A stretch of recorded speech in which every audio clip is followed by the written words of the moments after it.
Alrighty, everybody. Just give me 1 second. I'm still setting up just a little bit of stuff in the background as we kind of wait for more people to come in, as we are going to really talk about this Jason Kidd story.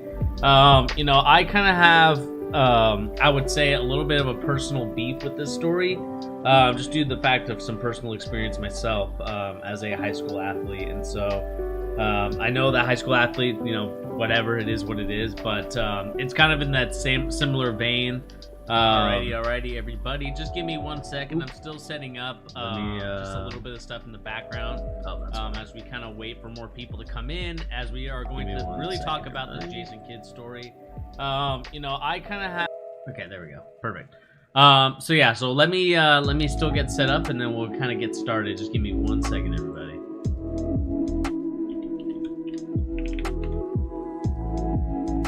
Gotta make sure we get the merch store, right? Because that's our whole gimmick, right?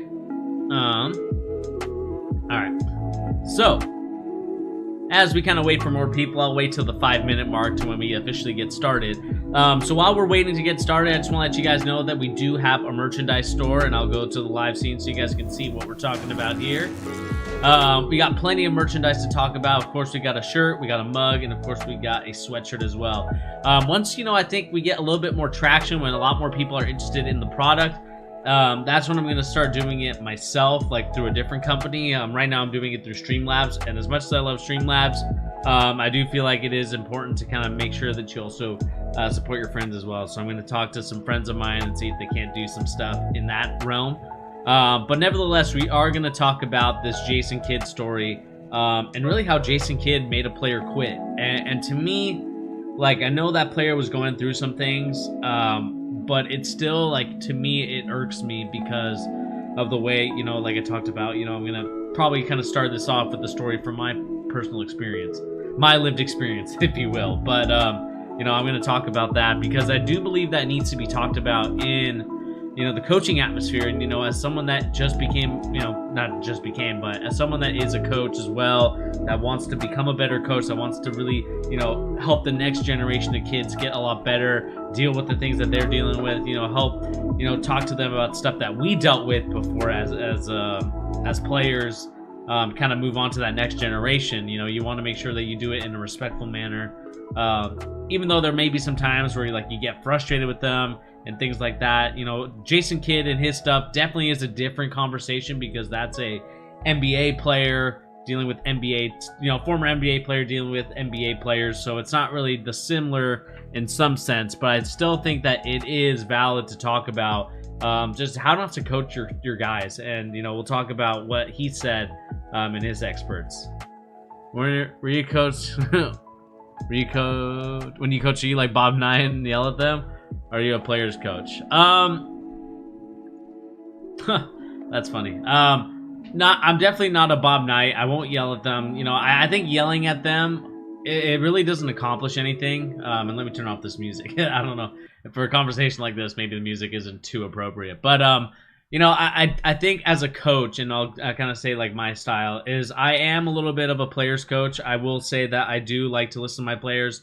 I like them to figure out the things themselves, because honestly, as much as I would love to go out there again and to play and to ball out like I used to, and still do at time to time, it doesn't make any sense for me to kind of just give them the answers to things.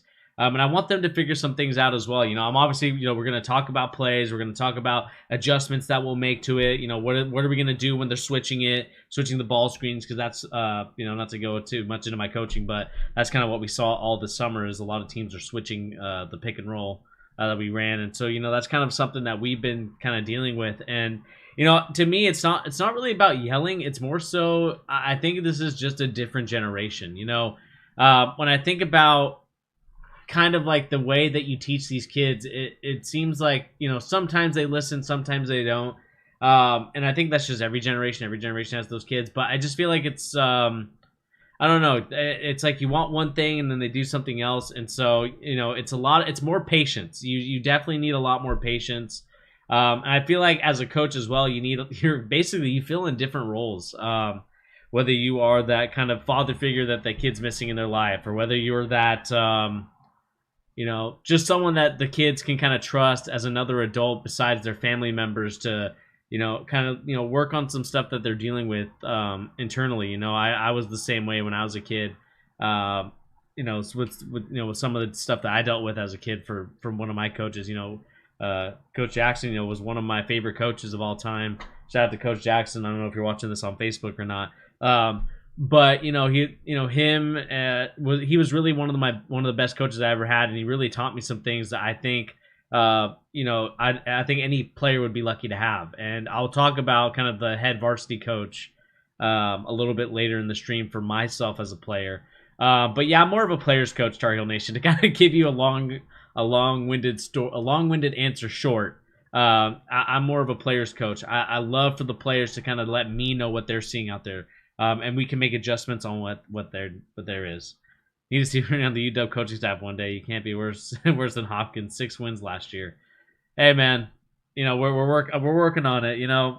I actually had an opportunity to meet Coach Hopkins a couple years back. He's a very interesting dude, trying to teach that 2-3 zone. But nevertheless, I'm sure you guys are not here for my soapbox on my coaching or my player experience. I'll talk about that a little bit later. But we're here to really talk about the Jason Kidd. The elephant in the room really is the Jason Kidd story. So if you guys don't know, Giannis Antetokounmpo just came out with a new book. My friend's brother, Akash, he got that book. He was very hyped about it. He's sort of a bandwagoner, but nevertheless, he did order that book. And, I was thinking about, what's this book about? Like, is it about Giannis, his story? But really, we got a couple chapters of kind of the Jason Kidd era in Milwaukee. If you guys don't remember, Jason Kidd throughout his whole NBA career, let's look at the Jason Kidd coaching record and just kind of look at the his history from a coaching perspective. And let me see if I can find it on Basketball Reference as a coach. Let me see if we can. And so, as he became a coach, I think he probably had, when we can kind of scroll down a little bit so you guys can see a little bit better. You can kind of look at his stories, right? Won Eastern Player Conference Coach of the Month for January, March, and April in the 2013 season for the Brooklyn Nets. Obviously played really well. Had that, that super team, if you will, with Paul Pierce, Kevin Garnett, Jason Terry, and of course Darren Williams when he signed that big contract. And then of course, he left Brooklyn, went to Milwaukee, and there he kind of faltered a little bit. Didn't really have a great record, and we can tell by the end of it, he was 183 for 190, which is obviously not a very good winning percentage as a coach. And to me, that kind of goes to show you that I've always wondered why, especially now, he was an assistant. I could see him as an assistant coach because I think him at the helm, I think he kind of has this control, maybe control freak attitude or something where he needs to be in charge. It needs to be his way or the highway. And from these excerpts that I'm going to be reading to you guys in this charge episode, live stream, and then hopefully I can maybe put it out in a video, but more so this is going to be just a live stream. It's really it's really telling of who Jason Kidd is as a player, as a man, and as a coach. And the one thing that I think a lot of us coaches are trying to get rid of are those toxic coaches, the coaches that will vehemently yell at the players, vehemently insult to players, question their manhood, continuously make fun of them and things that really a coach should never cross that line. Especially as someone that is supposed to be a mentor to them, whether you are in the NBA or whether you're coaching Pee Wee basketball at the local YMCA. It doesn't matter what type of coaching you have or what experience you have. You are there to make a positive influence in that kid's life or that guy's life or whatever. It's supposed to be in that person's life. You're supposed to be a positive influence. And so when I look at the Jason Kidd comments, it really upset me to an nth degree. I just couldn't believe what I saw. So let's read exactly what excerpts that we're going to be looking at today. And so I know these are kind of long, but this is from, of course, the book Giannis, The Improbable Rise of the MVP. And this is what it goes on to say. And obviously we don't have all the record here, so let me just kind of read what it says. This is what the book goes on to say. Practice lasted 3 hours. And then Kidd made the players lift weights and do pull exercises. Half of the team didn't know how to swim, but Kidd made everyone run in the pool. Everybody was so tired that nobody was thinking about Christmas, Pachulia said. We didn't have any energy left to open gifts. Kidd continued to berate Sanders, Larry Sanders. That's the player that I'm talking about. That honestly, I think he made him quit. I know he retired from the NBA, but I honestly think Jason Kidd made him quit. And of course, that's my opinion. I'm not saying that that's fact. I'm saying that I think Larry Sanders quit because of Jason Kidd.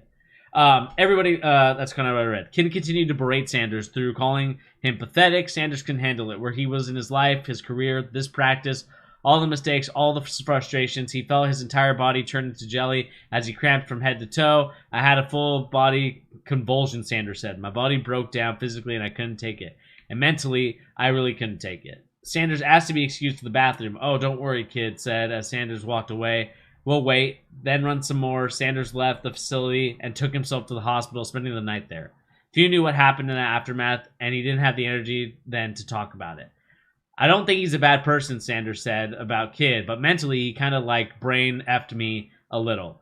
It was a lot of love. It was a lot of I love you, kiss you on the cheek, and now it's all about money. Who cares about your mental health, your body breaking down? I'm happy. I'm in a much better place, he said. I'm sorry it had to go out the way it did.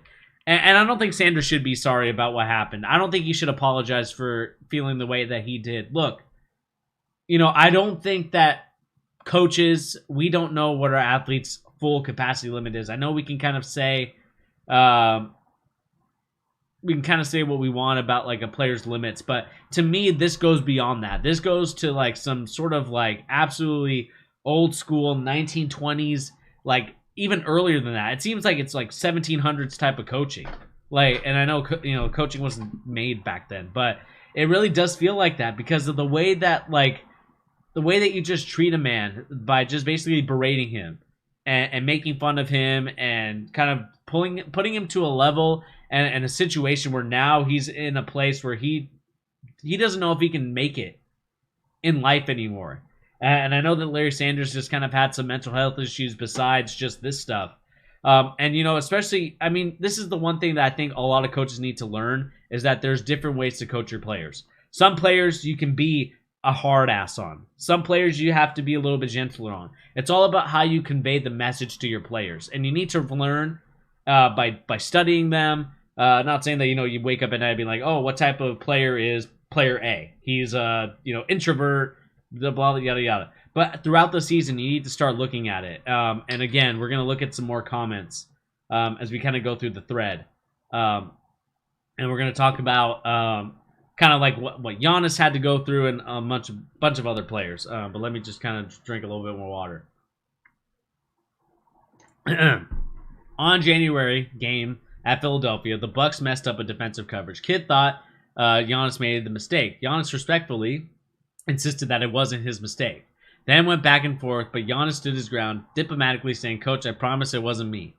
Then at halftime, Kidd pulled the play on the film. Show me, Kidd said, confident he was right. But Kidd was actually wrong. The film showed that it wasn't Giannis' mistake. Kidd still benched Giannis for the second half. The Bucks were blown out in the 76ers. So Kidd didn't necessarily need to put Giannis back in. He made the point, yeah, you're getting better, but I'm still the boss. And again, it's just kind of one of those things. It's just kind of like you don't need to. I understand, when it comes to a player-coach dynamic, especially when a coach kind of says one thing or like he kind of goes in one direction. My whole thing is that whether it was Giannis's mistake or not, the coach should have been like, all right, I don't care whose mistake it was. We just made a mistake there, and we need to make sure that we fix it. And I think. In that sense, I think like, especially when it comes to like coverages and stuff like that and talking about that type of situation, I don't think a player should necessarily feel bad about it in terms of, a coach calling you out. I think you just have to deal with like, maybe it wasn't you, but once the coach watches the film again, he can kind of see who it was. But again, I just think that the smugness of Jason Kidd throughout his whole life, I know he was charged with, I think, assaulting his wife, if I'm not mistaken, as well. So, you can already tell what type of guy this guy is. And it just kind of shows you that there are some really crappy coaches out there. And, I just think he's much better as an assistant than really a head coach. And I think you're going to see that with Luka. And we'll talk about where did the Dallas Mavericks go after, this excerpt from the book see where it comes from. What we think about Jason Kidd, what Luka thinks about Jason Kidd, because I think you're going to see a definite shift in the paradox when it comes to that, because no one really wants to deal with a coach like that. I promise you, no one wants to deal with it. And then let's kind of read some more excerpts from the book. Little things were made like a big deal, like the 2 seasons later when Senator Thon Maker didn't have an iPhone, messing up the Blue Bubble iPhone group chat. And therefore, once he showed up late for practice because he had missed a text about the time change, Kidd was upset about it and made the team run because Kidd felt that Thon Maker not getting an iPhone was an example of the team not being united. Talk about like some elitist, pompous BS right there. I know we all, for all my iPhone gang out there, I got one too. I'm not going to say I don't. But there's some sort of snobbiness when it comes to, I want to make sure that all my text messages are blue. And who cares at this point? The thing is that you need to make sure, like, whether it is on iMessage or WhatsApp or whatever type of programming it is, can you just please just have like a unanimous like WhatsApp chat so you guys can kind of talk together about it, and then you can kind of set this practice up. Do you think that sorry, Terry Nation, I'll wait till it kind of pops up on my screen here. Do you think that Jay Kidd's career gets underrated because he's a bad person? Like, I think he's above CP3 on an all-time list, mostly because he defeated Lemicki in 2011, but most people have CP3 over Kidd. I think the reason why is because of stats. And I just feel like with Kidd, he was always like a decent player, a pretty good player. I kind of compare him, or I kind of compare Lonzo Ball to him, where it's like he's not going to flash you with the stats. But I will say I think he's underrated in terms of one of the top point guards because he does all the little things and kind of does everything not so much. So like he'll get you those those 12 rebounds, 11 assists, and like 12, 14 points. Like, I think that he's not underrated. I think he's rated kind of where he's at. And I do think that he does kind of get looked over because he is a bad person, which I'm not saying is right because you obviously want to look at it. I just think it's hard to really separate Jason Kidd, the man, and what he's done, not only as a coach, but as a player. I would love to hear the stories about him as a player. I don't know if it's different from him as a coach, but if it's anything like what I'm seeing from these text messages or anything like that, then it's going to be one of those things that is just going to frustrate people. But let's kind of read on to the next story really quick. I want to find, there's one, I got to find the thread, and there's one that's really there. Jason has a brilliant mind, said Nixon Dorvell, Bucks assistant trainer from 2014-2015, but he kind of makes you uncomfortable around him. When the players get through it and it's uncomfortable, then to say he's playing mind games with me, but it's not that, said Greg Foster, Bucks assistant coach. Now with the Pacers, he's trying to get you to do something you wouldn't normally do, that's coaching. Knight searches for the right words. I don't want to sound negative, he says. Knight explains some of Kidd's methods, such as how Kidd would embarrass the culprit of an error or mistake, everyone, but that person runs sprints for his mistakes. He just has to get his way it's his way of getting his point across. His coaching style with the Nets and then with the Bucks was described as psychological warfare by one former player. When asked about Kidd, players and coaches often say, on the record or off. Like, that to me is a red flag, and I really want to know what the Mavericks were thinking hiring this guy. It's a no-brainer that a team that is run by Mark Cuban, who has already dealt with the allegations with his organization, now is bringing another person in that could potentially have the same type of allegations, but instead of now physically abusing your players. To me, it's just, I just can't understand it. But again, let me see if I can find the messages that really irked me, and let me see if I can find it. Maybe it was in that thread, but it was about Christmas, and to me, this will get me kind of.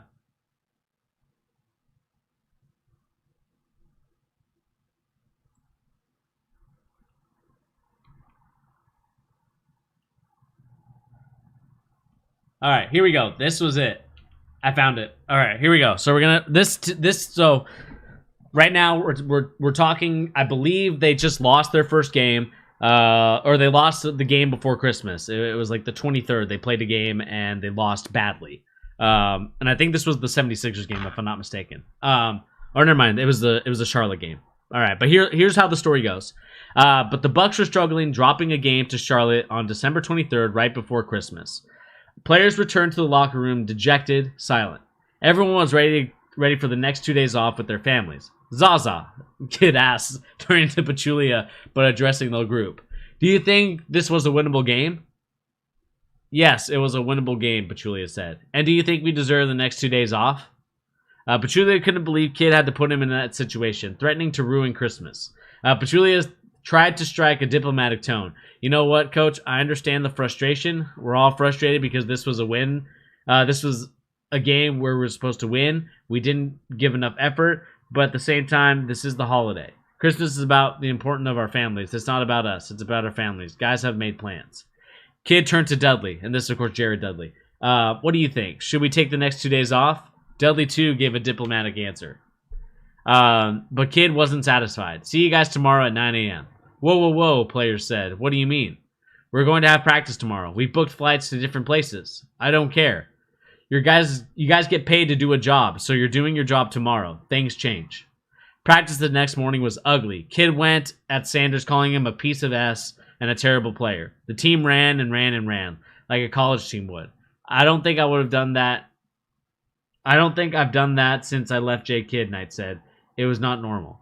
Players have finished a 2 fast break drill in 22 seconds, but the 27 seconds was the team's best. And that's kind of the end of that excerpt from the book. This to me is just like the ultimate POS, really crappy coach that I hope you guys, whether you guys have played before, whether you're coaching now, I hope you guys never become this type of coach, because it really doesn't do anything. What is being mad at the players for losing a game? Like, yes, it's frustrating. You know, I think the thing that's different about it is that these players care. Like, they're not getting their butts kicked and being like, we got our butts kicked, it's whatever. I get to spend family Christmas time. Like, they take those losses to heart. You know, especially for an organization that's trying to grow and mature. You know, this was still a rebuilding franchise at this point, you know, with Larry Sanders basically being the number one guy on that team. As a player, and kind of reading these quotes, it really makes me sad. It's kind of the reason why my friend Ben, who I don't know, I don't think he's been on the show yet. But it's the reason why he got into coaching. It's the reason why I kind of started to get into coaching as well.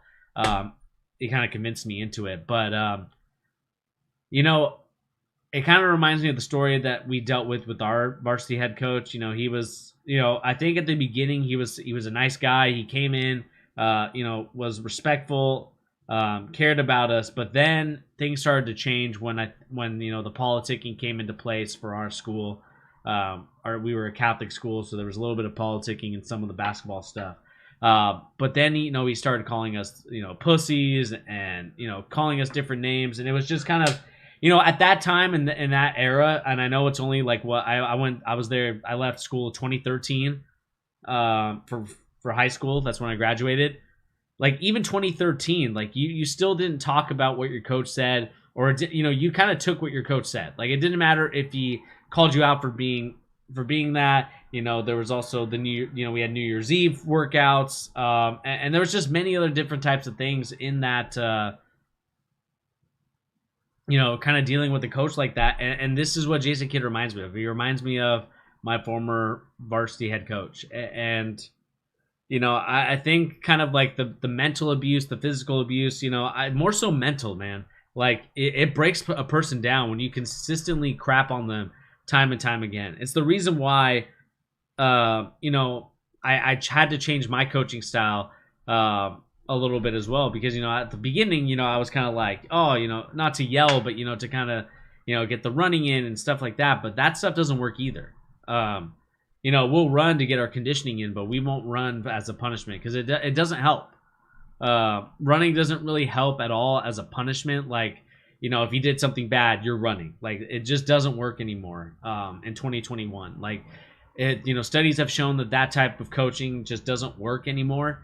And you get no more, I mean, you don't get any better with that type of situation. And so, you know, to me, like, the frustrating part about it from reading all this is that, Jason Kidd just became a place where he just got frustrated, man. And again, it is frustrating to see that that no one in the organization stepped up to help that out. Like, no one stepped up to call out Jason Kidd.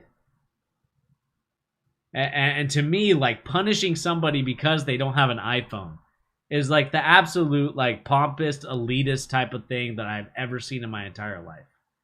It would be like if you were at a rich school and because one kid didn't have the latest iPhone, you were going to punish them because their parents didn't buy them the iPhone 12 Pro Max. Like, to me, that's just kind of garbage and that's BS. And I don't understand why no one has called out Jason Kidd. And this, to me, goes now into the conversation of what do you do with Luka Doncic? Like, what do you do with as the Dallas Mavericks? Like, the Dallas Mavericks obviously didn't do their homework. They didn't really interview and talk to the Bucks organization and be like, hey, anybody that was from the Bucks organization or the Brooklyn Nets, like, how is Jason Kidd as a head coach? Maybe the Lakers, they could give up all the praises because now Jason Kidd's not in power. But, with Jason Kidd, and maybe this, I don't know. Like, to me, it's like the fact that you made a player quit because of the way that you called him a POS, because you had to make him run and, basically make the guy hurt all over his body just to prove a point that you're the big macho man, that you're the big kid guy on campus, that you were the Hall of Fame player that you were. It doesn't matter what your level of qualification is at that point. You're just a dick. Like, you're an asshole. Like, you're not even a good guy at this point. And to me, like, with that being the case, I would get frustrated, man. And it's just kind of one of those things. You look at it and you kind of continuously, decipher what they're doing as an organization, and you're wondering, like, why would anybody be okay with the way that Jason Kidd was coaching? Why would anyone be okay with these practices that were ran? Like, these trainers should have came out and said something. I don't care if you would have lost your job. I understand it's much easier when you have a group to go with you and to go together and to call out the BS, but you have to call out the BS when you see it. Like, your players, like, not only does this hurt your chances of winning games, this hurts your chances of even having these guys re-sign with you. Like, if I'm the Milwaukee Bucks, why would I want anybody to re-sign with me if I know Jason Kidd's the head coach and he's going to make me run laps? Like, maybe that's the reason why no one wanted to sign with the Dallas Mavericks this offseason besides the players that were already there. It honestly makes sense now as to why Kyle Lowry didn't want to go there. It makes sense as to why some of those guys didn't want to go there. They realized what they did to Larry Sanders. I wouldn't want to go there either. And to me, like, I still to this day am baffled at sort of at the stupidity of people saying that, players, that the players are soft if they don't take this type of punishment. Like, this isn't the 1920s. This isn't even the 1970s anymore. This is 2021. Like, we don't talk to people like that. We don't kind of do the things that we do. There's a reason why coaching style has changed. And there's a reason why the Bobby Knights of the world aren't here anymore, right? There's no type of Bobby Knight coach out there, whether that's in high school. Maybe high school is a little different because, high school is a little old school still in some of their ways of thinking. But there's no Bobby Knight in college anymore. And if there are, they're out of there. Like, they're out of there within the season. This stuff irks me because as a coach, it frustrates me to know that there are still coaches like Jason Kidd out there that will still do their thing. Like, imagine telling your players you can't celebrate Christmas with your family because you played badly in a game. You can't go to Christmas because you sucked. You were 1 for 22 in a game. And to me, it's just kind of one of those stories.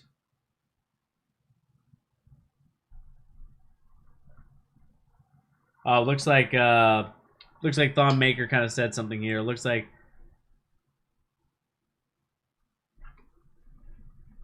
let's see here. I know this is for Cliffs, but this one is hilarious and raw. I've always had an iPhone, but someone else had an Android. We never ran from it. He checks out. Of course, you always want to trust but verify the story. So whether it's a true story, in terms of like, I feel like the Jason Kidd stuff. I mean, I feel like there's a reason why Sanders did retire the last game he played was the 23rd of December of that year. So I think there is some validity to the story.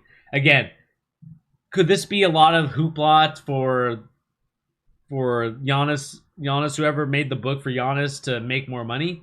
Probably. But I do think that there is some stories to this. I mean, if this one is true, I think this to me is just so dumb. And you kind of look at everything and you kind of view everything, and it's just frustrating, man. And I hope to God to know that Jason Kidd, I think that this kind of solidifies whether or not someone, I think solidifies whether or not Luka stays the whole year of his contract. I mean, if Luka gets this sort of treatment from Jason Kidd, you can rest assured that he's not going to play another game in Dallas. And Mark Cuban will have to look for another superstar player again. Because to me, like, I just feel like the way that Mark Cuban hires right now, the way that everything is going on, it's just kind of one of those things you look at it and it's frustrating. I just wanted to get on for this little, like, 30-minute, maybe I might even go 40 minutes. I might go another 7 minutes just to kind of talk about, like, my experience and then kind of do my closing statements for this story. But I am frustrated with the way that, this hasn't really become bigger news in the mainstream media. Because I think that this is definitely a story in a situation where you have to look at it and you have to start thinking to yourself, is this the way I want to treat my players? Is this the way that we're going to get people to come to Milwaukee? Is this the way that we're going to get people to come to Dallas now? And Mark Cuban has to read this book or read this excerpt, and he really has to ask Jason Kidd, I better not see any of this stuff happen on my watch. I'm all for giving second chances. I will give Jason Kidd a second chance in Dallas. But what I won't tolerate is that if he does anything like this again, that Mark Cuban doesn't just fire him on the spot. If there is sort of this type of situation, I understand you got to run, you got to do all the stuff so you can get your conditioning up, so you can be the best athlete that you can become. That I understand 110%. But what I want to see is not this sort of situation where you play on the 23rd and then all of a sudden your coach calls you in for Christmas and just says, hey, you're playing. Or, hey, we're practicing because you guys did terrible a week ago. Like, that to me is just absolutely, it's BS, it's Bush League, and it's just one of those things I want to see it called out more in the media. And so we'll see what happens, man. Again, Jason Kidd, I'm going to give you a second chance, but it's not going to be one where I'm happy about it. I want you to be a better coach. And that's what I hope for all these coaches, for any coach that does this type of style, whether that's yelling at players, making them run, and doing all this other type of things. My whole thing for this is make sure that you know what you're doing as a coach, and making sure that you know your players, what their different styles are, whether they're more timid, whether they're more outgoing, whether they like it when a coach goes hard at them because they feel like they can do a lot better, or whether you need to, reframe and restructure the message. I'm not saying that you have to, baby or coddle the player, but you definitely have to definitely frame things and word things in a different way than I think a lot of people realize. And again, like I said, this isn't going to be a very long live stream, but I think I had to go on live to talk about this, and maybe this would have been better as a video. But I just think that this has to be talked about because of the way that you look at everything in the world right now. You want to be a peacemaker. You want to be someone that can guide the next generation of kids to a much better level of understanding, to have them, deal with the hardships, because I think you do need to make hardships, because hard times make hard people, to be politically correct. Hard times make hard people. And I think that you do need to give some of those hard times to these younger kids so they can understand what it's like to have some hardship, what it's like to, get your butt kicked by a better team, what's it like to get your, to experience the triumphs of beating that better team through your hard work and dedication. And I think that the way that Jason Kidd did it, I understand like his sentiment is he wants to be the best. He wants his players to be on the best meal plans, the best workout plans. But I still think that that definitely cost him an arm and a leg with the NBA community. And again, I just find it frustrating as someone that looks at everything, sees how basically the Bucks ran a terrible organization from the years of Giannis's youth. I mean, think about that. I mean, maybe Giannis would have been a much better shooter in that case. I know that maybe we don't get the Giannis that we get today, butterfly effect, hindsight 2020. But maybe we get someone that actually can shoot the rock a little bit better. I just feel like whatever Jason Kidd did to that team definitely broke their spirits. I would love to really get to know. Excuse me. I would love to kind of get to interview Thon Maker and ask him what really went on during that practice, and kind of what went on, and really to talk to Larry Sanders, man, because I feel like the thing with Larry Sanders, I think he could have made a huge impact in the NBA as a player. I know he had a lot of things going on mental health wise, and obviously this is what broke the straw that broke the camel's back, as the phrase would say.